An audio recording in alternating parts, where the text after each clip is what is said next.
Hello friends, welcome to English Study Point. Today in this lecture I am talking about Norman Holland. So Norman Holland को जो है बोला जाता है psycho analytical reader response critic. So इन्हें इसलिए बोला जाता है कि इन्होंने जो है रीडर्स की साइकोलॉजी को जो है ऑब्ज़र्व किया था कि एक रीडर जो है टेक्स्ट पढ़ते वक्त जो है किस वे से और किस तरह से इंटरप्रिटेशंस देता है अपने उस टेक्स्ट को रीड करने के बाद. सो उस साइकोलॉजी को जो है ये बताते हैं कि रीडर किस वे से जो है इंटरप्रिटेशंस अपने देता है या अपने फॉर्म करता है इंटरप्रिटेशंस एक टेक्स्ट को रीड करने के बाद. सो इसीलिए इन्हें बोला जाता है psycho analytical reader response critic. So इस लेक्चर को स्टार्ट करने से पहले मैं नॉर्मन हॉलैंड का ब्रीफ इंट्रोडक्शन देना चाहूँगी. So Norman N Holland was an American literary critic.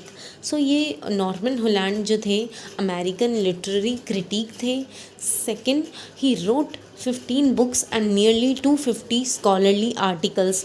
इन्होंने जो है 15 बुक्स लिखी थी और साथ ही साथ अराउंड 250 अप्रॉक्सीमेटली 250 स्कॉलरली आर्टिकल्स लिखे थे. एंड इनकी जो इनका जन्म हुआ वो 27 सितंबर 1927 मैनहट्टन में हुआ, न्यूयॉर्क में जगह है. सो इनकी जो डेथ हुई 28 सितंबर 2017 में हुई. एंड इनको जो है फेमस अवार्ड मिला था जिसे बोला जाता है ग्यूगनहेम फेलोशिप फॉर ह्यूमैनिटीज़. देन इन्होंने जो है बुक्स लिखी थी जिसमें से पहली बुक का नाम है Poems in Persons semicolon an introduction to the psychoanalysis of literature. Then second book का नाम है 5 रीडर्स रीडिंग. सो इन्होंने जो है एज सच कोई स्पेसिफिक कॉन्सेप्ट नहीं बताया, बट इन्होंने ये जो बुक्स लिखी है इनके थ्रू जो है काफ़ी कुछ क्लियर किया है. रीडर की साइकोलॉजी को जो है बताया है कि एक रीडर जो है वो किस वे से रीड करता है. सो और वो रीड करने के बाद जो है अपने इंटरप्रिटेशंस कैसे फॉर्म करता है. सो उसी साइकोलॉजी को इन्होंने बताया है. एज सच इन्होंने कोई स्पेसिफिक कॉन्सेप्ट नहीं दिया अपना. So he makes use of psycho analytical analysis. So इन्होंने जो है साइको एनालिटिकल एनालिसिस का यूज़ किया है. सो जिसमें ये बताते हैं कि एक जो मतलब ये जो है रीडर के ब्रेन तक जो है मतलब ऑब्ज़र्व कर रहे हैं कि एक जो रीडर है वो टेक्स्ट को जब पढ़ते समय जब वो पढ़ता है तो वो किस तरह से अपने इंटरप्रिटेशंस जो है फॉर्म करता है या फिर किस वे से वो अपने इंटरप्रिटेशंस जो है टेक्स्ट को पढ़ने के बाद देता है in the process of reading. So readers interpretation is going to present more about the personality. ये बताते हैं कि जब रीडर जो है टेक्स्ट को पढ़ने के बाद अपने इंटरप्रिटेशंस देता है सो उससे क्या पता चलता है कि रीडर की पर्सनालिटी पता चलती है. सो और टेक्स्ट के बारे में कम पता चलता है बल्कि रीडर की पर्सनालिटी पता चलती है कि वो मतलब किस वे से वो रीड कर रहा है, उसकी पर्सनालिटी, उसकी आइडेंटिटी पता चलती है. Readers interpretations is going to present more about the personality of the reader and less about the text. How a reader approach the text. कि ये जो है बताते हैं कि एक रीडर है वो टेक्स्ट को अगर वो रीडर रिस्पॉन्स थ्योरी के अकॉर्डिंग जो है रीड करता है या फिर टेक्स्ट को एनालाइज करता है. सो ये अप्रोच बता रहे हैं रीडर की टेक्स्ट को पढ़ने की. By analyzing interpretation and responses of a reader towards a text, we get to know a lot about the reader. कि अगर जब हम उसके रीडर के इंटरप्रिटेशंस को एनालाइज करते हैं या फिर रीडर के टेक्स्ट मतलब टेक्सचुअल रिस्पॉन्सेज जो उसने टेक्स्ट के पढ़ने के बाद जो अपने रिस्पॉन्स जो है दिए हैं. सो इससे क्या पता चलता है हम जो है रीडर के बारे में जो है काफ़ी ज़्यादा जान पाते हैं. There is no universally determinate meaning of a particular text. वो कहते हैं कि जो है कोई यूनिवर्सल मतलब कोई मतलब फिक्स पर्टिकुलर मीनिंग नहीं है किसी चीज़ का, कोई फिक्स मीनिंग नहीं है. क्योंकि जो है मीनिंग्स जो है मतलब अपने आप में जो है सेल्फ कंटेन्ड नहीं है, क्योंकि there are many meanings of a single word. So यही बोला गया है there is no universally determined कि मतलब कोई ऐसा फिक्स मीनिंग नहीं है जो कि यूनिवर्सली डिक्लेयर्ड हो एंड कोई पर्टिकुलर मीनिंग नहीं है. So there is no universally determinate meaning of a particular text कि किसी भी पर्टिकुलर टेक्स्ट का जो है कोई फिक्स मीनिंग नहीं है.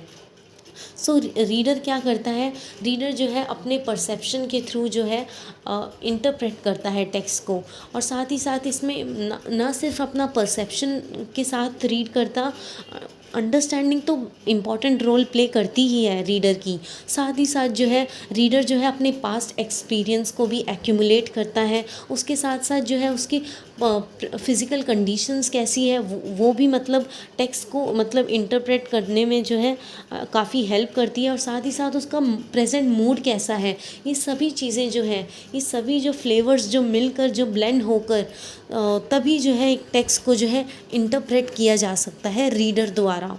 सो a text is open, every individual is going to create meaning in a very different manner. सो वो बताते हैं कि नॉर्मन हॉलैंड बताते हैं कि टेक्स्ट जो है वो ओपन है, ओपन इंटरप्रिटेशंस दी जा सकती है, मतलब इसमें जो है जब भी एक इंडिविजुअल जो है, हर एक इंडिविजुअल का मतलब अलग अलग वे है, हर मतलब डिफरेंट मैनर्स है टेक्स्ट को इंटरप्रेट करने की, एंड उनको फ्रीडम है, मतलब उनको जो है फ्रीडम है, राइट है कि वो जो है अपने हिसाब से जो है किसी भी टेक्स्ट को जो है इंटरप्रेट करके उसमें से मीनिंग जो है क्रिएट कर सकते हैं, और उस टेक्स्ट को जो है मीनिंगफुल बना सकते हैं अपने लिए।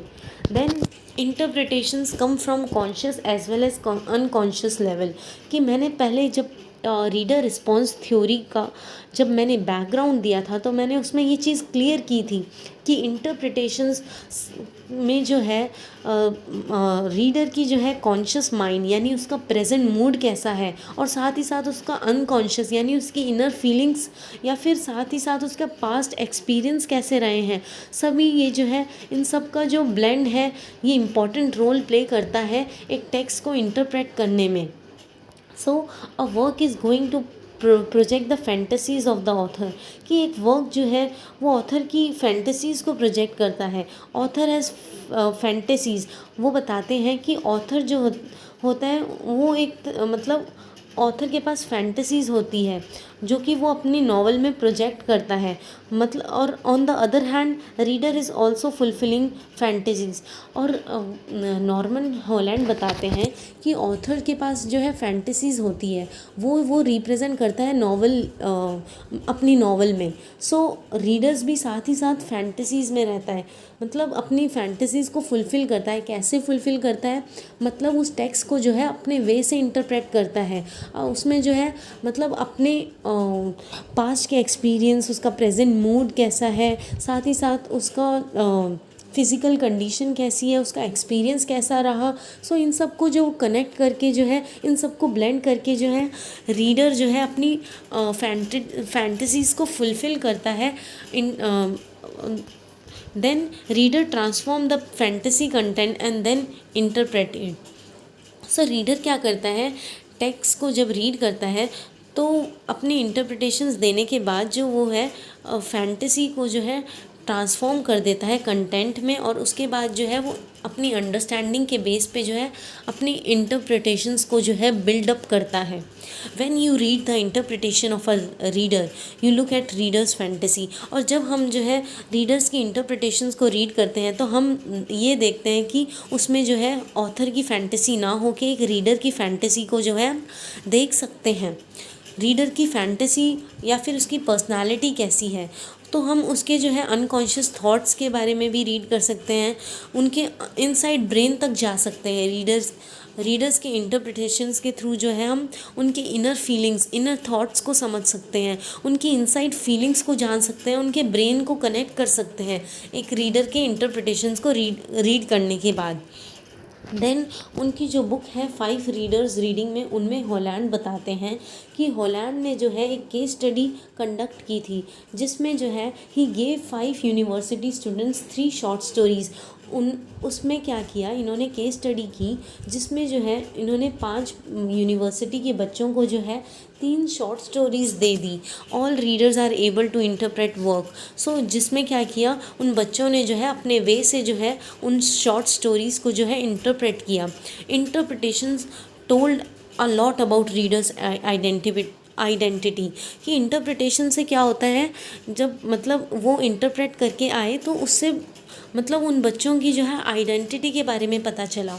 Then the way readers read the text, और उनका मतलब टेक्स्ट को पढ़ने का वे कैसा है वो भी पता चला जब वो अपनी इंटरप्रिटेशंस जो है हॉलैंड के सामने लेकर आए।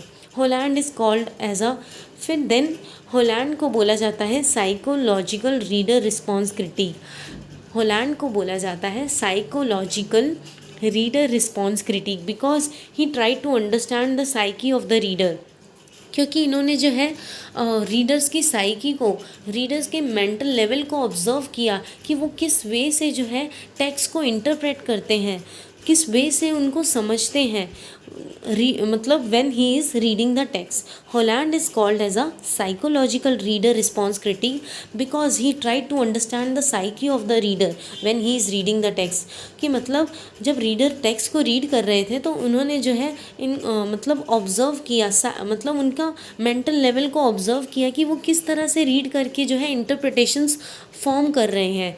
सो इसी के साथ जो है ये लेक्चर एंड होता है। एंड मैंने इस लेक्चर में जो है आपको सबसे पहले नॉर्मन हॉलैंड का शॉर्ट इंट्रोडक्शन दिया, एंड देन मैंने उनकी बुक्स के बारे में बताया, एंड फिर मैंने उनको उनकी अप्रोच बताई कि एक रीडर जो है वो कैसे रीड करता है। सो इसी के साथ ये लेक्चर जो है एंड होता है। अगर आपको इस चैनल के लेक्चर्स पसंद आते हो तो please please please like, share and subscribe and also comment about it. So thank you friends.